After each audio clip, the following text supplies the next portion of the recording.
Buenas tardes, hermanos, los saludo en el nombre del Señor Jesús. Quiero pedirles que por favor me acompañen con sus Biblias a la primera carta del apóstol Pablo a los Corintios. 1 Corintios capítulo 16, en el versículo 13. 1 Corintios 16, 13.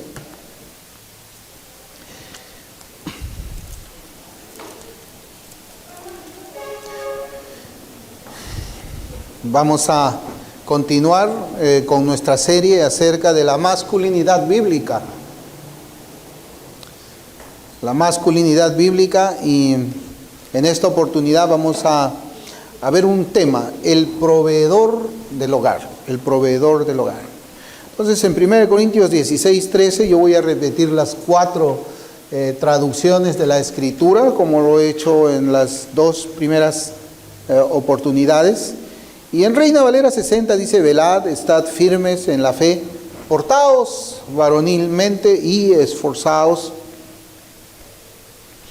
La Biblia de las Américas, que es la English Standard Version, que la he traducido al español, dice: estén atentos, manténganse firmes en la fe, actúen como hombres, sean fuertes. La King James, también traducido al español, dice: velad, estad firmes en la fe, sed como hombres, sed fuertes. Y la Biblia latinoamericana dice: estén alerta, manténganse firmes en la fe, sean hombres, sean fuertes.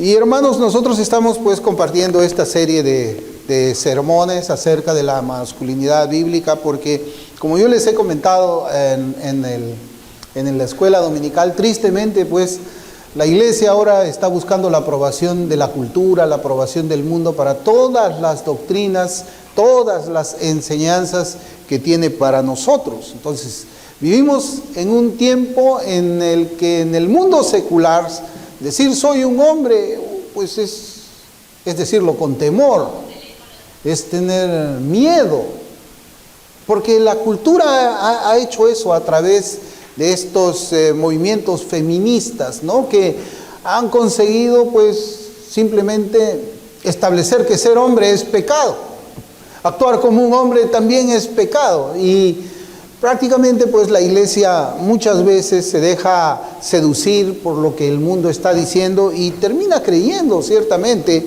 en las cosas que el mundo está enseñando. Por eso es bueno que nosotros volvamos a las Escrituras y que podamos también encontrar en ellas todo el consejo de Dios para nosotros, aprender. Doctrina es enseñanza, tenemos que aprender lo que el Señor nos enseña. La Escritura es la que debe de moldear nuestro pensamiento, nuestra manera de ver el mundo también. Y muchas veces eso nos va a traer a nosotros problemas, porque el mundo pues piensa distinto. El mundo es como un cardumen de peces muertos que son arrastrados por la corriente, y pues si por ahí en el medio encontramos a un pez vivo que va nadando en contra de todo ese cardumen, toda esa multitud, y está contra la corriente, ¿por qué? Porque está vivo, no se deja arrastrar como los peces muertos. Son como el salmón, ¿no? El salmón me parece que es ese pez que nada contra la corriente para poner, ¿no? Para reproducirse, creo, ¿no? Así somos los cristianos.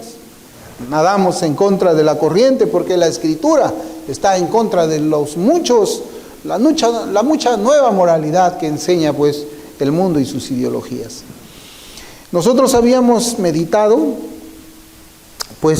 comenzado estas meditaciones acerca de la masculinidad bíblica, y habíamos visto el domingo pasado acerca de la posición del hombre como líder en su casa, ¿no? Y como les digo, es importante este tema para nosotros en estos tiempos en que vivimos, ¿no? Y en esta oportunidad, hermanos, que nos brinda el Señor, yo quisiera compartir lo que la palabra de Dios nos enseña acerca del hombre como proveedor del hogar.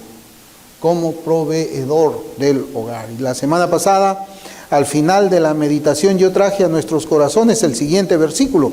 En Génesis 30:30, la Escritura dice: porque poco tenías antes de mi venida, le dice Jacob a Labán, su suegro, ¿no? Porque poco tenías antes de mi venida y ha crecido en gran número. y Jehová te ha bendecido con mi llegada. Y ahora, ¿cuándo trabajaré también por mi propia casa?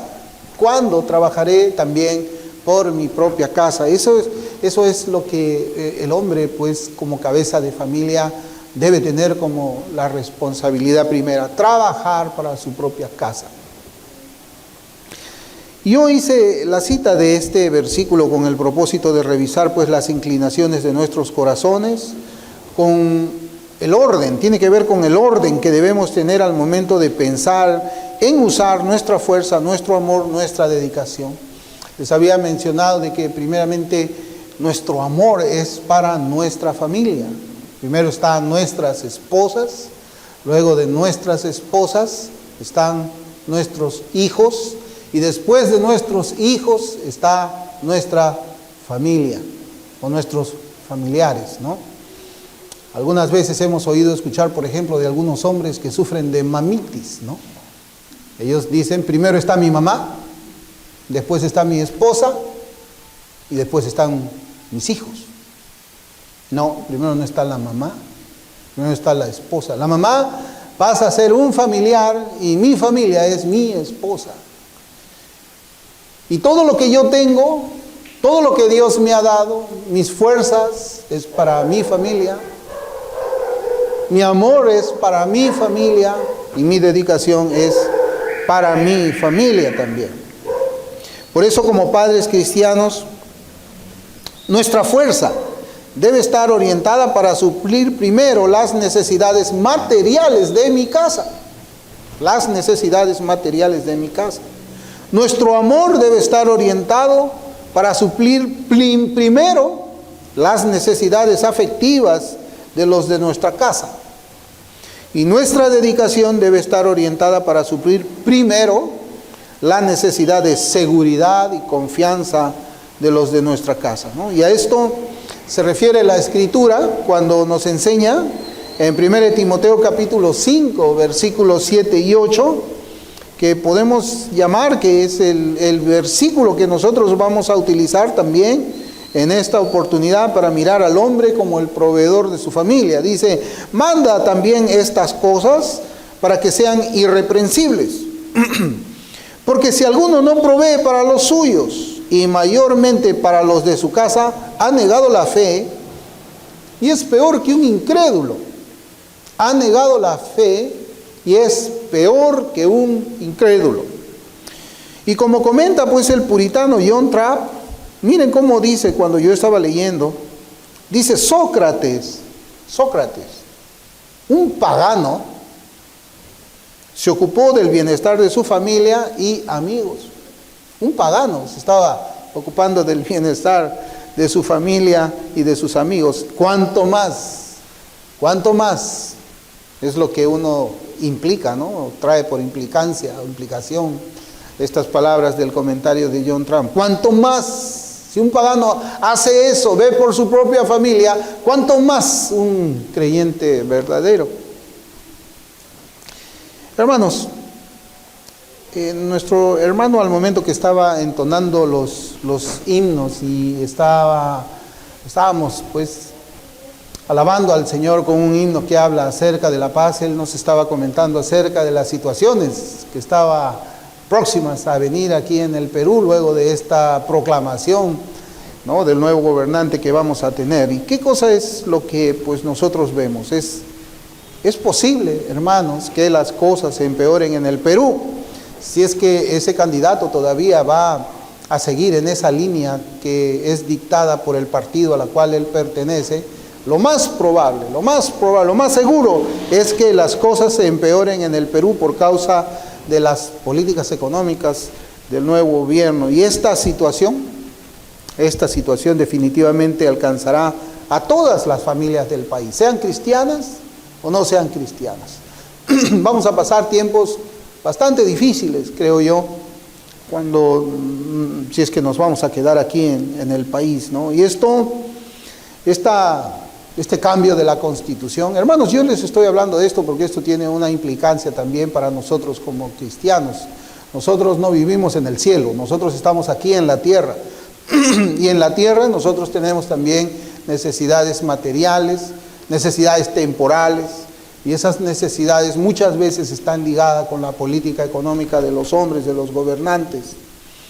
Esas políticas ya están haciendo de que las inversiones se estén retirando del país, los capitales se están yendo del país, no se están abriendo nuevas empresas, ya se está comenzando a escuchar de más despidos, empresas están cerrando sus oficinas, sus tiendas aquí en el Perú. A veces nosotros estamos notando pues de que existe un miedo a invertir, y cuando no hay inversión no hay empleo, y cuando no hay empleo las cosas caminan mal. Y pues muchas personas seguramente van a ser despedidas de sus puestos de trabajo. Aquellas empresas que todavía pueden subsistir generalmente con los mercados del exterior son las que de alguna manera pueden todavía mantenerse allí. Entonces van a haber despidos de los puestos de trabajo, y uno dice pues, bueno, yo estudié muchos años en la universidad, el puesto de trabajo que me debe corresponder es este de aquí, pero es posible que también muchos creyentes ya estén sin empleo, ya estén sin trabajo. Y esto tiene que ver, hermanos, porque vamos a tratar el tema del padre como proveedor de su casa. ¿Cómo es que un padre puede proveer para su casa en tiempos de una economía difícil, de una recesión donde no hay inversión? Como creyente, ¿cuál será pues nuestra respuesta a una economía así en nuestro país? Quizás debemos esperar un puesto de trabajo para el cual yo estudié en la universidad. De repente, pues yo estudié una profesión X, leyes, y bueno, yo solamente voy a trabajar en leyes. Pues yo no voy a hacer absolutamente nada más que leyes porque estudié leyes. O quizás estudié contabilidad y finanzas como lo hice yo, y digo, en mi pensamiento, digo, bueno, yo solamente voy a trabajar de contador, absolutamente nada menos de eso. Yo conozco hermanos venezolanos, nosotros conocemos en nuestro país, bueno, conozco aquí de la iglesia, conozco también amigos que están trabajando ahí en donde yo vivo, que están acá pues en nuestro país, han tenido que abandonar sus patrias. ¿Para qué? Para proveer para sus familias, para proveer para sus familias. Han dejado su país y trabajan en lo que encuentran para sostener a su esposa, a sus hijos, y enviar también un poco de dinero para la mamá, para el papá, para que puedan comer algo allá en la patria que ellos habían abandonado. Son creyentes algunos, pero también hay otros incrédulos como Sócrates, que han tenido que abandonar un sistema de economía que los hacía a ellos difíciles de poder llevar pan para su mesa. ¿Y nosotros qué haremos, hermanos? ¿Acaso vamos solamente a esperar algo? Bueno, yo voy a trabajar en contabilidad y nada más. Yo creo que si la situación se pone, hermanos, difíciles en nuestro país, vamos a tener que abandonar esa idea y adaptarnos a lo primero que podamos encontrar nosotros, para como padres de familia ser los proveedores de nuestros hogares. El trabajo dignifica a la persona.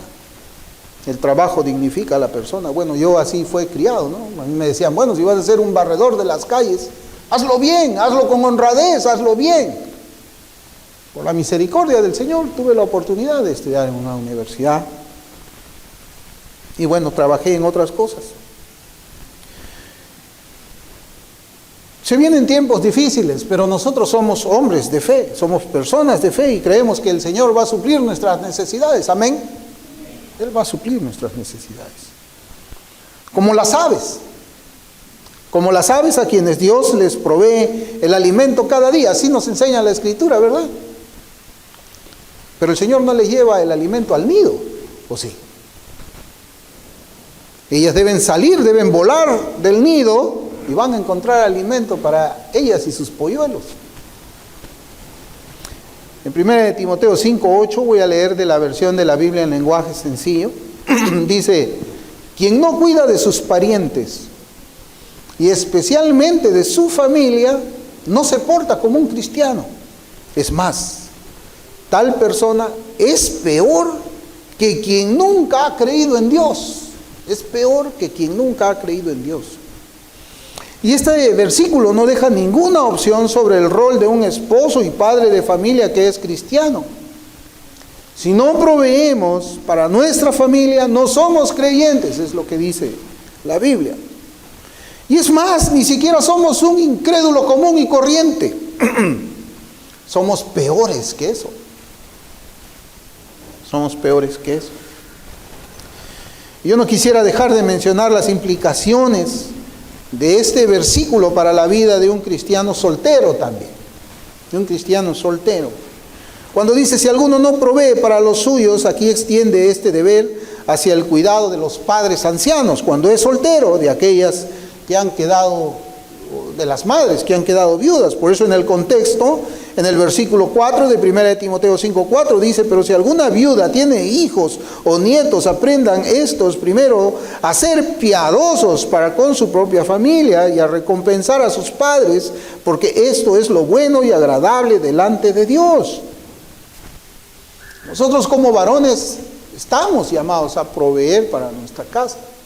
Si estamos solteros, deberíamos también honrar a nuestros padres, como dice el mandamiento del Señor, ayudándoles, proveyendo para ellos. Pero cuando ya estamos casados, nuestro primer deber es con nuestra esposa y nuestros hijos.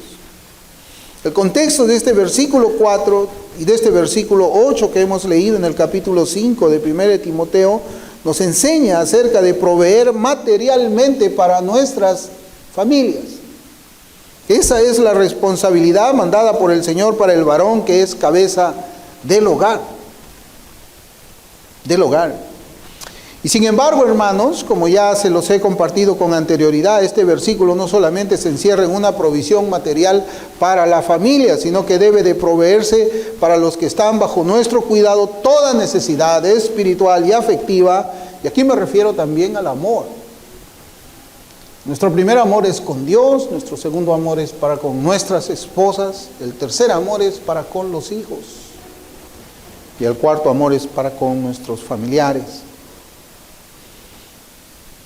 Hermanos, es posible proveer para los nuestros todo lo que sus cuerpos necesitan. ¿Qué es lo que necesita el cuerpo? Alimento, ropa, vivienda. No vamos a enfocarnos tal vez un poco en lo material, porque yo creo que en lo espiritual y en lo afectivo nosotros estamos proveyendo para nuestros hogares. Pero ¿qué hacemos? Yo hermanos, verdaderamente yo veo que se asoman, se vienen tiempos difíciles para el Perú. Se vienen tiempos muy difíciles.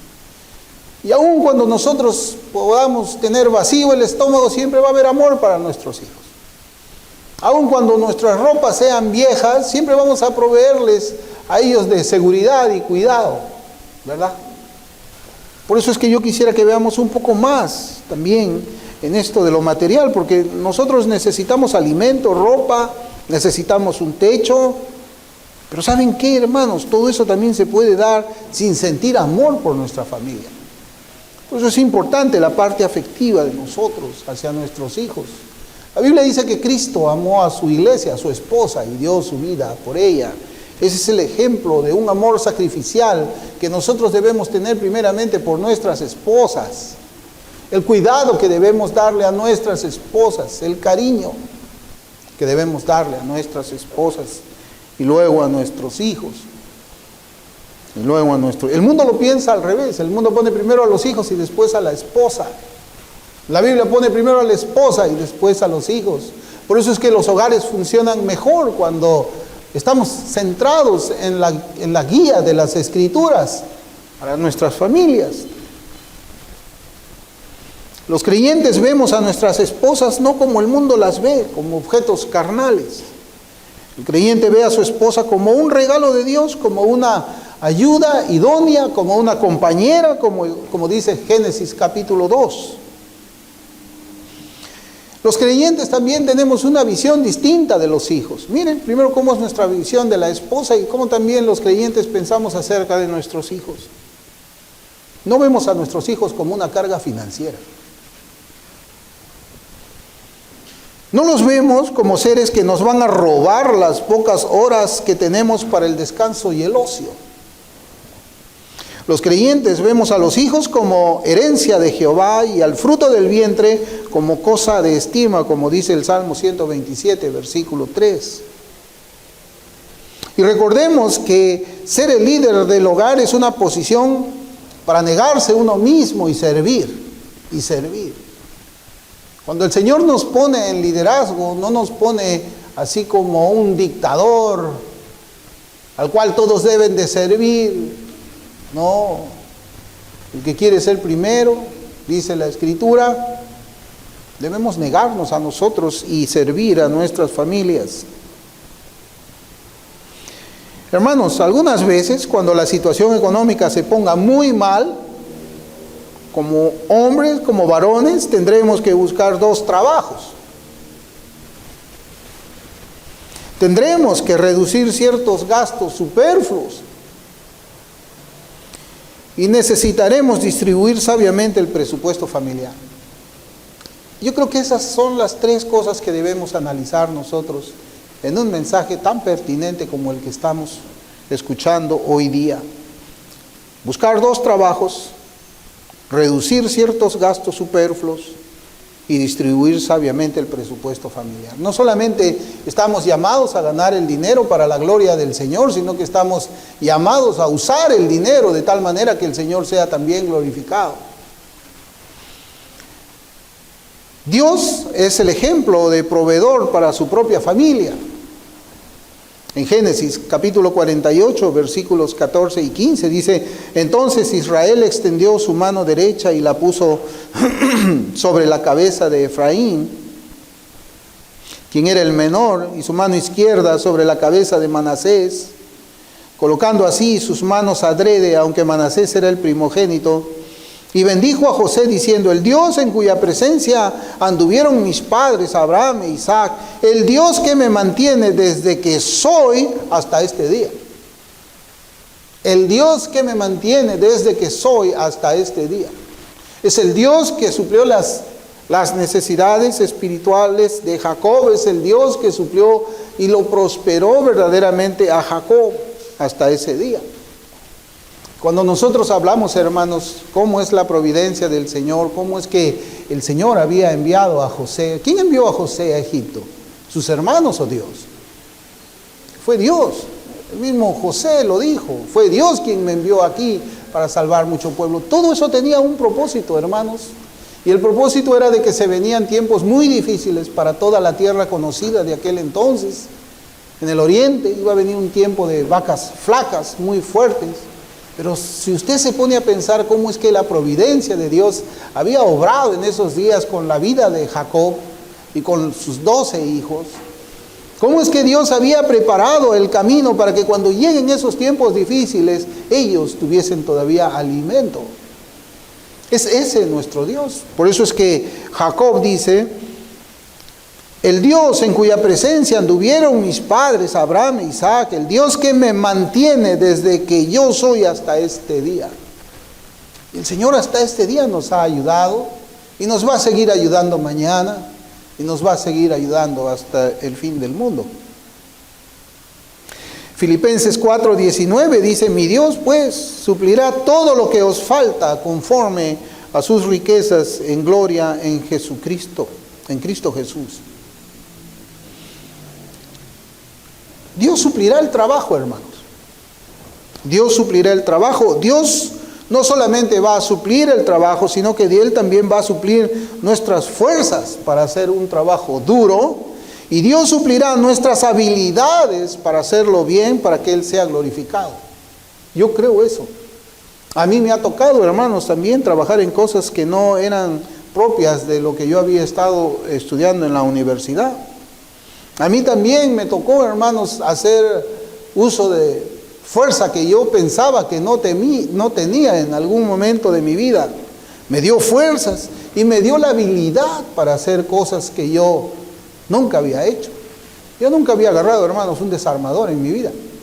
Tuve que aprender a usar herramientas más grandes que un desarmador. Y el Señor no solamente concedió las fuerzas para hacer trabajos duros, sino también la sabiduría, como le había concedido. Usted recordará en el libro del Éxodo, cuando el Señor está mandando a hacer el tabernáculo, cómo es que Él iba supliendo no solamente la fuerza para que hagan, sino el talento, la sabiduría, las habilidades para que las cosas puedan ser hechas como Él quería. Así también Dios va a suplir, hermanos. Dios va a suplir. A veces uno comienza a predicar sermones no mirando hacia el futuro lo que va a pasar, sino Dios permite que estemos atravesando ciertas experiencias para contarles a ustedes lo que Dios ya ha hecho en el pasado. Conmigo. Dios suplió fuerzas, Dios suplió habilidades también, todo para que Él sea glorificado. Por eso es que yo también recuerdo, hermanos, para este mensaje, el pasaje donde Dios nos hace esta exhortación que está en Colosenses capítulo 3, versículos 22 y 23. Dice: siervos, obedeced en todo a vuestros amos terrenales, no sirviendo al ojo como los que quieren agradar a los hombres, sino con corazón sincero, temiendo a Dios, y todo lo que hagáis, hacedlo de corazón como para el Señor y no para los hombres. Como para el Señor y no para los hombres.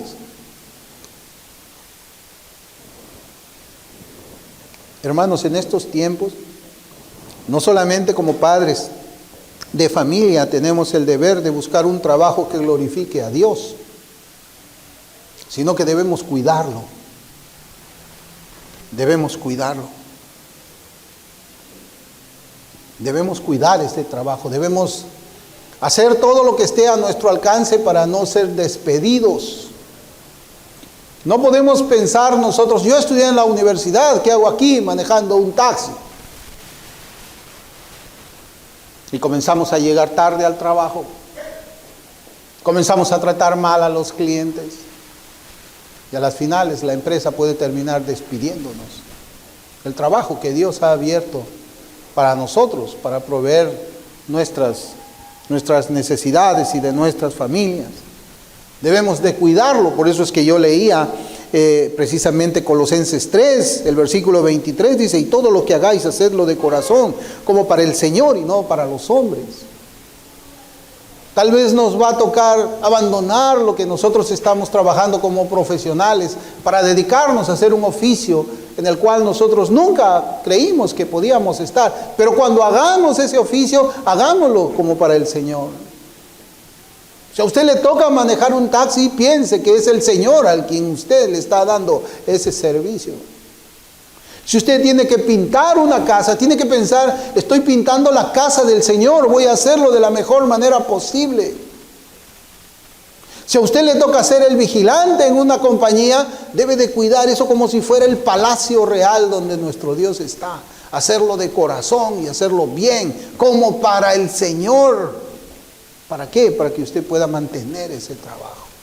Para que usted caiga en gracia delante de sus empleadores y ellos confíen más en usted. Y de esa manera, de esa confianza, no solamente usted mantenga su trabajo, sino también puede ser de que el Señor añada más gracia a esa gracia.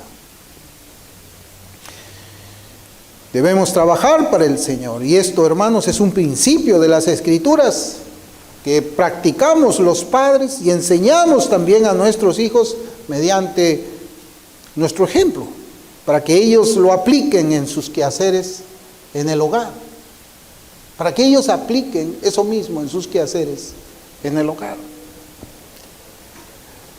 Proverbios capítulo 6, versículos del 6 al 8 también, cuando habla acerca del trabajo, mire cómo dice.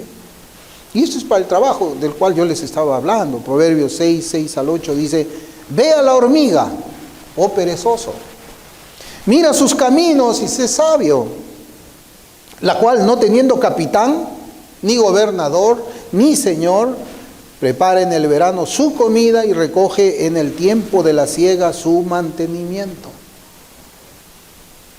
La hormiga no necesita ser vigilada para que haga bien su trabajo. Es lo que nos dice este versículo. El creyente tampoco. El creyente tampoco. No necesita que los ojos humanos estén puestos sobre él, porque él entiende que los ojos de Dios están puestos sobre él. Yo en cierta oportunidad, hermanos, cuando les converso de esto, y creo que se los he comentado antes, escuché una anécdota de unos puritanos allá de los años 1700, ¿verdad? Donde había una muchacha que trabajaba en la casa del pastor. Ella ayudaba en la casa, era una ayuda para los quehaceres domésticos. Y un día le dice al pastor: pastor, yo creo que el Señor a mí me ha salvado. Y el pastor le dice: pero ¿cómo que te ha salvado? Yo veo que tú eres una persona que va a la iglesia. Yo creo que tú eres una persona que es bastante educada, eres cortés, no tienes una vida escandalosa. ¿Cómo es eso que Dios te ha salvado? No entiendo. ¿Por qué dices eso? Ah, bueno, es que antes, cuando me tocaba limpiar, yo limpiaba solamente por donde sus ojos veían. Ahora hago bien mi trabajo. Sí, hermanos. La hormiga no necesita ser vigilada para que pueda hacer bien su trabajo. Nosotros como creyentes tampoco. Lo que nos enseña este proverbio es que la hormiga pues trabaja durante el verano para aprovisionar alimento que necesitará para el invierno. Ella trabaja por el bien de ella misma y de los de su especie. Su familia. Por eso la Biblia es bastante clara en cuanto a la reacción de la iglesia frente a algún profesante que no quiere trabajar. Y esto es algo que tenemos que aprender nosotros como iglesia. En 2 de Tesalonicenses capítulo 3, versículo 10 dice: porque también cuando estábamos con vosotros os ordenábamos esto: si alguno no quiere trabajar, tampoco coma. ¿Qué nos enseña esto? Querer y poder, ¿verdad? A veces uno quiere, pero no puede. O a veces uno puede, pero no quiere. Este es el caso segundo. Puede trabajar, pero no quiere. Y es terrible, hermanos, ver en la iglesia hermanos que deben de tener ciertas responsabilidades, cubrir ciertas responsabilidades con sus familias o con sus familiares, pero que simplemente no quieren hacerlo. No quieren. Por eso es que en el inicio de esta meditación yo les estaba conversando a ustedes de que posiblemente vamos a tener que abandonar muchas cosas por las cuales hemos estudiado para hacer cosas que no pensábamos. Y eso es una prueba para la fe, es una prueba para la masculinidad bíblica, para ser hombres de Dios. Este versículo se refiere a un hombre perezoso. La iglesia no debe ayudar a un hombre perezoso, a alguien que pudiendo trabajar no quiere hacerlo. Se vienen tiempos difíciles. Y verdaderamente nosotros creemos que el Señor va a suplir nuestras necesidades, va a abrir puertas, y va a abrir puertas que quizás nosotros no esperábamos. No esperábamos porque quizás oramos al Señor por Señor, yo quiero ser el gerente de Saga Falabella, pero te abre de repente la puerta como vendedor. No, Señor, yo quiero ser gerente, yo no quiero ese trabajo. Y te abre la puerta como vendedor de televisores en Falabella, en Saga Falabella. Vamos a tener que hacer trabajos para los cuales nosotros no estábamos preparados quizás. Pero todo se aprende. Todo se aprende. Se aprende a ser vendedor, se aprende a ser carpintero, se aprende a trabajar en drywall, se aprende a trabajar en muchas cosas. La iglesia no debe ayudar, sostener a alguien que no quiere trabajar, pudiendo trabajar. No debe. El que no quiere trabajar, que no coma, y eso implica no recibir ayuda de la iglesia, hermanos. Es distinto cuando vemos a un hermano que está pues con el periódico debajo del brazo y visitando un lugar, otro lugar y otro lugar, aunque ahora ya no, antes lo hacíamos así. Antes era así, ahora no, envías tu currículum por internet, con un clic ya está. Antes no. Antes tenías que abrir El Comercio, era un periódico así de grueso. Ahora no, tienes que abrir la internet. Y tenías que hacer tu ruta porque tenías que ir a visitar acá, visitar acá, visitar allá. Ahora no. Hermano que pudiendo trabajar no quiere trabajar, está en pecado. Y la iglesia no puede apoyar el pecado de una persona así. Hasta en el mundo se ve feo eso, hermanos. ¿Y cuántos chistes se han contado acerca de los hombres perezosos que pudiendo trabajar, no quieren trabajar? Y esperan que alguien supla esas necesidades hasta que venga el trabajo, hasta que les llegue el trabajo de ensueño que ellos tienen en sus mentes.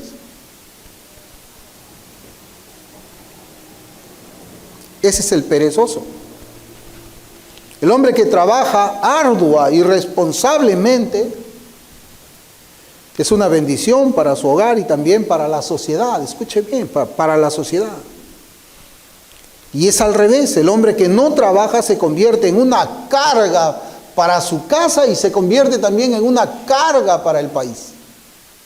Se convierte en una carga para el país. El perezoso es aquel que espera que sea el Estado el que le asegure muchas cosas. El Estado tiene que darme alimentación gratis. El Estado tiene que darme servicios de salud gratis. El Estado tiene que darme educación gratis. Pero nada es gratis, nada de eso es gratis.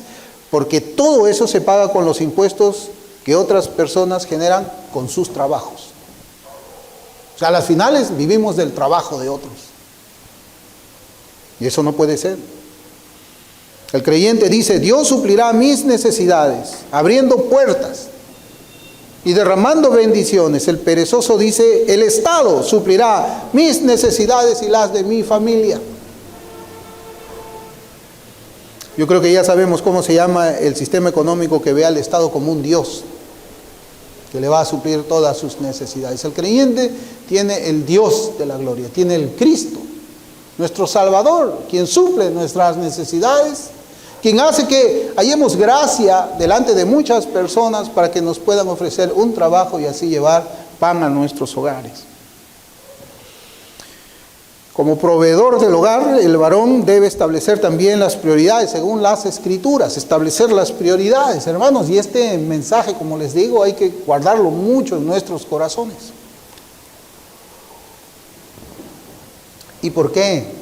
¿Por qué el padre de familia debe de establecer esas prioridades según las Sagradas Escrituras? ¿Saben por qué? Porque vivimos en una sociedad altamente consumista, que crea necesidades que realmente no necesitamos. Y un tiempo fui vendedor, hermanos. ¿Y saben por qué yo tenía éxito en ventas? Porque yo creaba necesidades que ellos no necesitaban. Y compraban. Yo les vendía cosas que ellos realmente no necesitaban. Yo me ponía a pensar, pero sí se necesitaba, pero no con la urgencia con la que yo lo decía. Y vivimos en una sociedad que es consumista.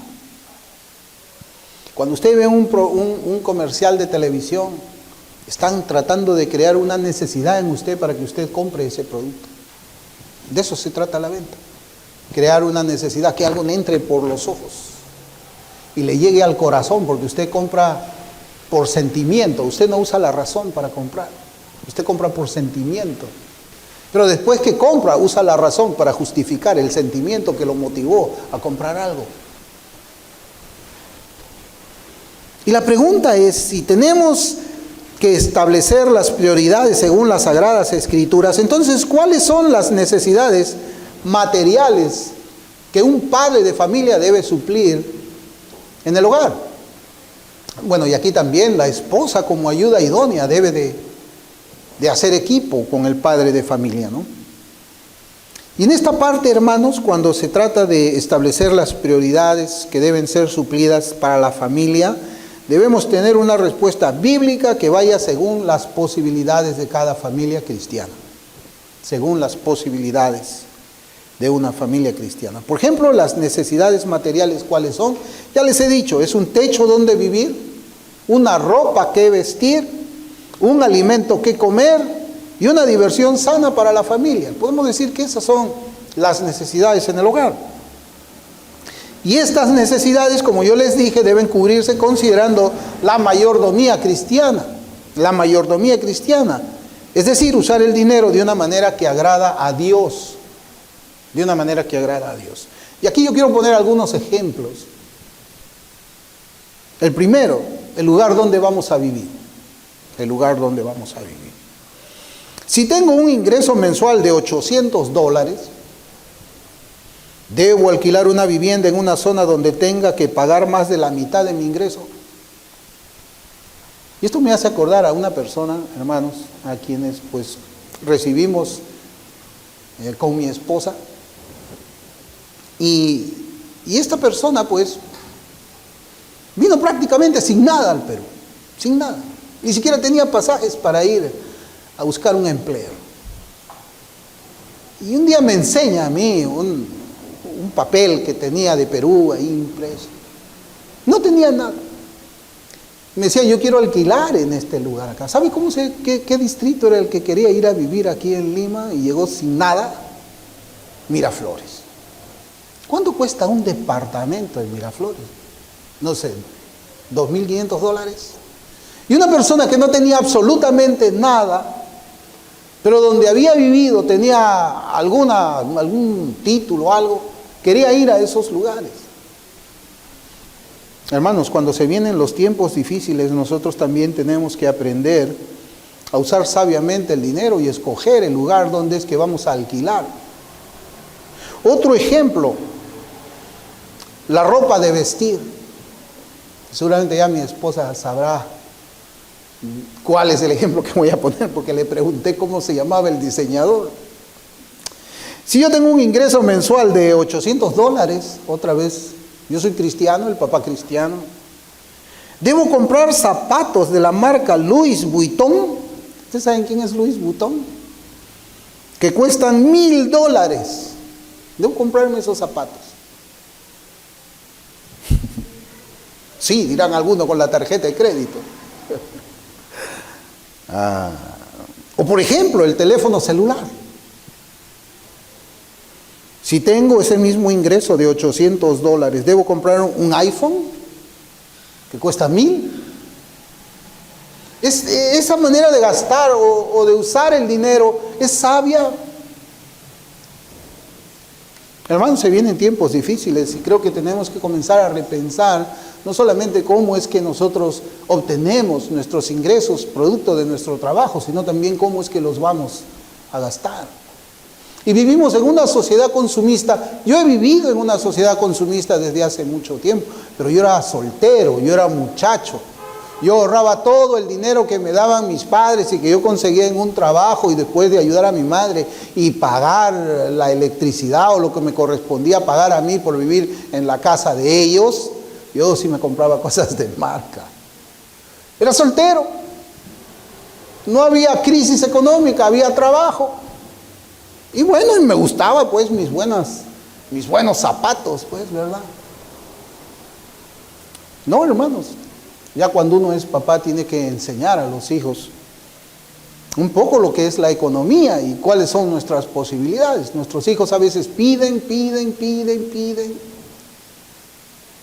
No, cuando mi hijo Caleb, por ejemplo, él mira la televisión y aparece por ahí el muñeco de Baby Yoda. Papá, ese muñeco de Baby Yoda. Así, hijito, cuando venga al Perú te lo vamos a comprar. Ese muñeco cuesta como $100. Cuando venga al Perú, pues ahí te lo compraremos, ¿no? O ya cuando pide cosas muy caras, le digo, hijito, cuando tú trabajes y ganes tu dinero, cómpratelo tú. Otro ejemplo, hermanos, también las comidas. Aquí en Perú comemos muy bien también. Nos gusta comer, por ejemplo, un delicioso ceviche. Pero la pregunta es, ¿iría usted a una cevichería donde el plato cuesta $30 por persona? Hay de esas cevicherías acá. ¿Iría usted? Hermanos, yo creo que cuando hablamos del Padre como proveedor para su casa, en tiempos en los que nosotros estamos viviendo. Yo no estoy diciéndoles que si alguno de nosotros tiene la posibilidad de hacerlo, lo haga. El Señor, Jehová enriquece, dice la Biblia en Samuel, y Jehová empobrece también. Abraham era un hombre muy rico y seguramente él comía muy bien de las riquezas que el Señor le había dado. No fue lo mismo con Lázaro, que esperaba también él que caigan algunas migajas de la mesa del hombre rico, ¿no? Pero el Señor tiene en su pueblo personas a quienes Él les concede una bonanza económica, y también tiene hermanos quienes pues viven al día, al tas con tas. Y vivimos en una sociedad consumista, pero debemos de pensar nosotros bíblicamente qué cosa es lo que necesitamos. Necesito un zapato para ir a trabajar. Estamos viviendo tiempos difíciles, se vienen tiempos más difíciles donde seguramente va a ser bueno que desde ahora estemos comenzando en pensar a tener un ahorro para el tiempo de las vacas flacas, como les había mencionado en Génesis. Si necesito comprarme un zapato, ¿qué? ¿Me voy a comprar un Calimot ahora? ¿O voy a comprarme un zapato normal como usa todas las personas? Un zapato de $20, no sé, $25. Y el resto de ese dinero comenzar a juntarlo, a ahorrarlo, porque se va a venir tiempos difíciles aquí. Esa, hermanos, es la planificación que debe hacer el padre como proveedor de su familia. Y enseñarle a sus hijos también a que nosotros podamos tener un estilo de vida habituado conforme a lo que el Señor provee para nuestra casa. Conforme a lo que el Señor provee para nuestra casa. Si el Señor permite pues esos gastos, que un cristiano se compre esos zapatos, como que seguramente hay, ¿no? Que se compre una camisa pues de marca, ¿no? De diseñador, y seguramente podrá hacerlo, ¿no? Sin afectar la economía de su casa. Y posiblemente podrá comprarle también a sus hijos muchas cosas. Gloria al Señor, hermano, eso está bien, eso no es pecado. Pero si nuestros ingresos no nos permiten gastar el dinero de esa manera, entonces deberíamos tener sabiduría y responsabilidad. Eso es lo que les digo, sabiduría y responsabilidad al momento de proveer lo material para nosotros y para nuestras familias. Para nosotros y para nuestras familias. Debemos tener prioridades. La visión de nuestros deberes como padres, incluido el deber de proveer, será más bendecido cuando veamos a la persona a quien debemos rendir cuentas. Aún en eso, hermanos, tenemos que rendir cuentas al Señor. Rendir cuentas por nuestros actos como esposos y como padres también. Debemos rendirle cuentas a Dios. Y el punto es ese, hermanos, de que muy pocas veces yo he escuchado así sermones que hablen acerca de cómo es que un creyente debe de distribuir su dinero. Generalmente hemos escuchado, hay que ganar el dinero para la gloria de Dios, y es cierto, no podemos estar nosotros en trabajos que deshonren el Evangelio. No podemos. No es una bendición que en el tiempo en que hay escasez de trabajo, alguien te ofrezca, por ejemplo, a ti atender un bar, y decir, bueno, te ofrezco este trabajo para que atiendas el bar, tienes las posibilidades de ganarte $300 o $100 diarios. El creyente no puede decir, esto es una bendición, esta es la respuesta a mis oraciones. No, esa es la tentación del diablo. Tenemos que saber ganar el dinero justa y honradamente, y también tenemos que usarlo justa y honradamente. Yo no estoy diciendo que no podemos darnos algunos gustitos, por supuesto que podemos darnos algunos gustitos, pero considerando siempre la responsabilidad que nosotros tenemos como padres, enseñando a nuestros hijos, a nuestras esposas también. Las esposas en estos tiempos deben de hacer equipo con el esposo para instruir a los hijos y enseñarles, primeramente lo duro que es ganar el dinero, porque cuando uno sabe lo duro que es ganar el dinero, va a saber gastarlo mejor. Lo que fácil viene, fácil se va. Debemos rendir cuentas a Dios. Y para terminar, hermanos, voy a leer Proverbios, capítulo 24, versículos del 30 al 32. Dice, pasé junto al campo del hombre perezoso y junto a la viña del hombre falto de entendimiento.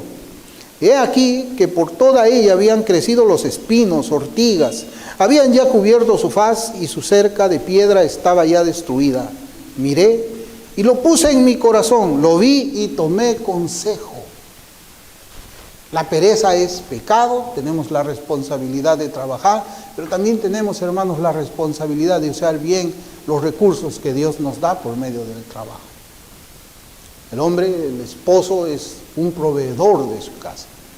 Y hay que pedirle al Señor no solamente la oportunidad de conservar nuestros trabajos o que nos dé otro trabajo en el caso de que perdamos este, sino que nos dé también la sabiduría, la habilidad para hacer este trabajo y también aconsejar a nuestros hijos en cómo debemos de gastar el dinero en los tiempos de necesidad. Vamos a orar.